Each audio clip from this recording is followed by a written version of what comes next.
Rwanda Revenue Authority cyangwa tubyite ikigo cy'igihugu gishinzwe gukusanya imisoro n'amahoro.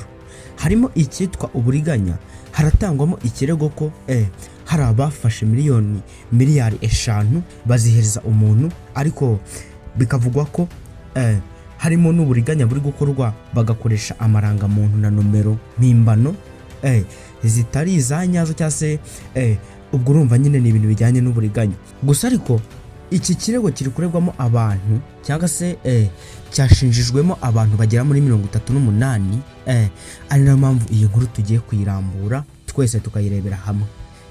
Icyo ngusaba niba uri mushyashya kuri YouTube channel no gukanda subscribe, ubundi bwo ukajya ukurikirana amakuru nk'aya ngaya.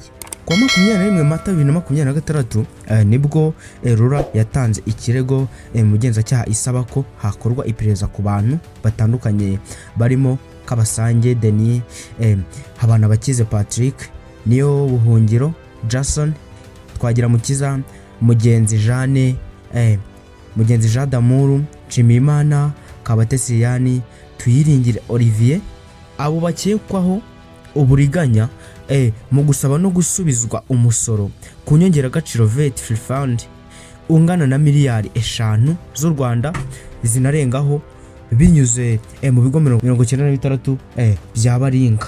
Iperereza ryakozwe ryagaragaje ko mu bihe bitandukanye mu buryo bwo gushaka gusaba gusubizwa umusoro mu buryo bw'uburiganya bandikishaga ibigo muri RDB bakoresheje indangamuntu na telefoni z'abantu batandukanye nyuma yo kuzikura ahantu hatandukanye nta burenganzira babiherewe, na ba nyirazo bigatuma n'ibyangombwa byabo bitangwa na RDB bandikishije bigaragaraho amakuru atari ukuri cyangwa se amakuru nyine ataranyayo.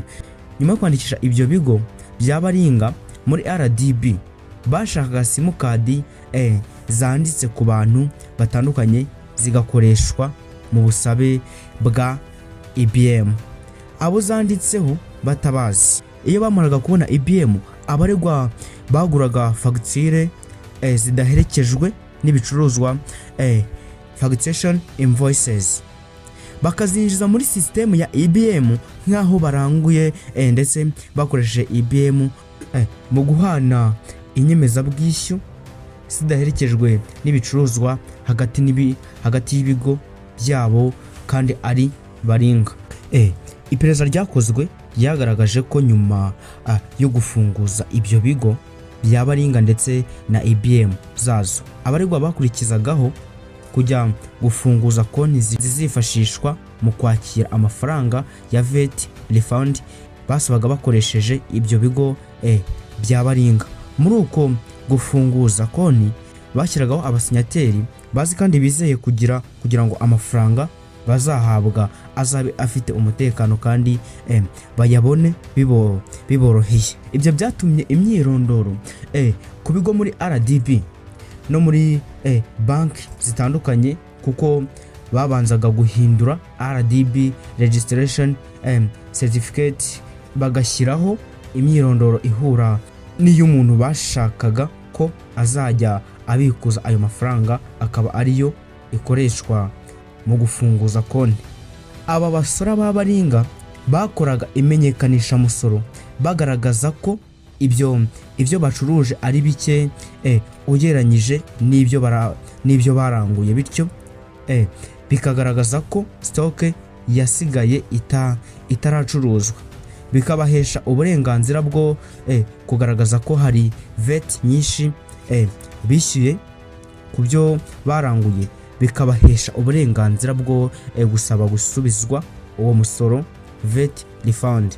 Iperereza ryakozwe rigaragaza kandi ko abaregwa bafunguje ibigo by'abaringa muri RDB bakabishakira IBM machine ndetse na konti zizacishwaho amafaranga ya VAT refund. Bakurikijeho gushaka abakozi bo muri Rura bakora mu mashami atandukanye arimo irishinzwe gusubiza imisoro VAT refund department, kugira ngo bajye bemeza ko ibyo bigo byabo bisubizwa iyo misoro nta bugenzuzi bwimitse zikoreshejwe.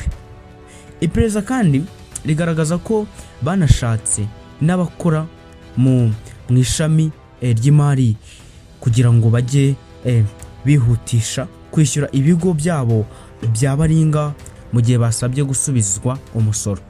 Banashatse abakozi bo muri banki babafashaga gufunguza konti z'ibyo bigo byabaringa no kujya babamenyera amafaranga ya VAT refund yageze kuri konti bakajya kuyabikuza, ndetse bakabafasha no gusiba konti zanyujijweho ayo mafaranga. Muri ibi bikorwa byo gusubiza umusoro ku nyongeragaciro VAT refund ungana na miliyari 5,606,843 n'amafaranga 225 farawa cyase y'u Rwanda. Rura yagaragaje mu kirego cyayo iperereza ryakozwe ryagaragaje ko hakozwemo ibyaha bitandukanye. Abaregwa bagaragajwe bari mu byiciro bitandukanye, harimo abasora ari nabo ba nyiri ibigo byabaringa bahawe VAT refund mu buryo bw'uburiganya n'ababafashije mu bikorwa byo kuzandikisha. Harimo abakozi ba Rura mu mashami atandukanye barimo Rwakunda Lambert, Nyirasikubwabo Jacqueline, Rwakibibi Pascal, Nzitatira Didasi, Uwimana Simoni, Twizerimana Vestina, Kayitare Edward, Uwimana Marie Claire, Habumugisha Emmanuel. Ni mu gihe abakozi bo muri banke zafasha abasoresha gufunguza konti z'ibyo bigo byabaringa kuzamenyera ko amafaranga yagezeho no kongera gusiba izo konti aribo Ntakirutimana Egide, Gahuza Benjamin, Umubyeyi Jamira. Muri iyo dosiye kandi harimo n'abandi bagiye bafasha basora bafite ibigo byabaringa cyangwa se abakozi ba Rura. Kweza indonke yabaga ivuye muri ibyo bikorwa bigize ibyaha. Abo muri iki cyiciro mu baregwa bagaragajwe harimo Uwihanganye Anselme, Sengumuremyi Oscar, Nsengiyumva Noella, Uwase Florence na Nzeyimana Thomas. Harohawe arenga miliyari 3 atanga indonke ya miliyoni 400. Mu basora baburana harimo ukekwa gusubizwa umusoro warenga miliyari 3 z'amanyarwanda. Ubushinjacyaha bwagaragaje ko uwitwa Kabasinga mu bihe bitandukanye mu buryo bw'uburiganya yashatse indangamuntu z'abantu batandukanye na simukadi z'abantu batandukanye abikoresha mu kwandikisha ibigo 32 by'ubucuruzi byabaringa. Yanafunguje IBM z'ibyo bigo na konti zabyo akoresheje imyirondoro itandukanye n'abantu yabyandikishijeho muri RDB. Nyuma yo guhabwa IBM ngo yaguraga fagitire zidaherekejwe n'ibicuruza akazinjiza muri izo IBM agaragaza ko hari ibicuruzwa yaranguye kandi nta bicuruzwa ibyo bigo bikora. Mu gihe yabonaga igihe cy'isora kigeze yamenyekanishaga umusoro nk'umukoreshwa waranguye ibicuruzwa, maze akagaragaza ko umusoro yatanze arangura uruta umusoro yakire acuruza, maze bigatuma ajya mu basoreshwa bagomba gusubizwa umusoro ku nyongeragaciro VAT refund, kandi nta bucuruzi akorera kuri ibyo bigo yashinze. Hagati y'umwaka wa 2024 na 2025 akoresheje ibigo bye byabaringa 32 yasabye muri Rura gusubizwa VAT refund, ndetse arayihabwa. Amafaranga yari amaze kumenyekana ya VAT refund yasubijwe binyuze muri ibyo bigo ni miliyari 3 na miliyoni 1,449 n'amafaranga 148 y'u Rwanda. Ubushinjacyaha kandi bugaragaza ko kuva kuwa mbere Mutarama 2024 kugeza kuwa 30 Mata 2023 yahaye umukozi wa Rura witwa Rwakunda Lambert wakoreraga mu karere ka Musanze ashinzwe imisoro, ndetse ari nawe wemeza VAT refund ziri munsi ya miliyoni 100 y'amanyarwanda kuri ibyo bigo bye byabaringa. Indonke ingana na miliyoni 412,860 amafaranga y'u Rwanda. N'indonke yagiye amuha mu byiciro bitandukanye nkuko iperereza ryabigaragaje. Ku bijyanye n'icyaha cy'iyenza ndonke, Kabasange Denis bivugwa ko yakoresheje ya mafaranga yabonye mu buryo bw'uburiganya mu kuyeza agamije guhisha inkomoko yayo. Iperereza ryagaragaje ko amaze kuyakira yakoresheje kuri konti zitandukanye zo ku bindi bigo afite bimwanditseho.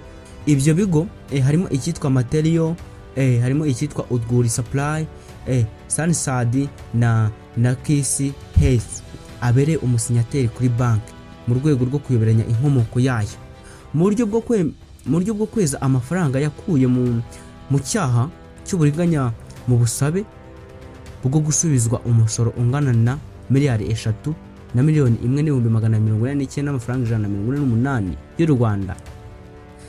Yayaguzemo imitungo irimo imodoka 3 zimwanditseho, imodoka 19 zanditse cya Udguri Supply n'imodoka 10 zanditse ku cyitwa Chita Sunsad.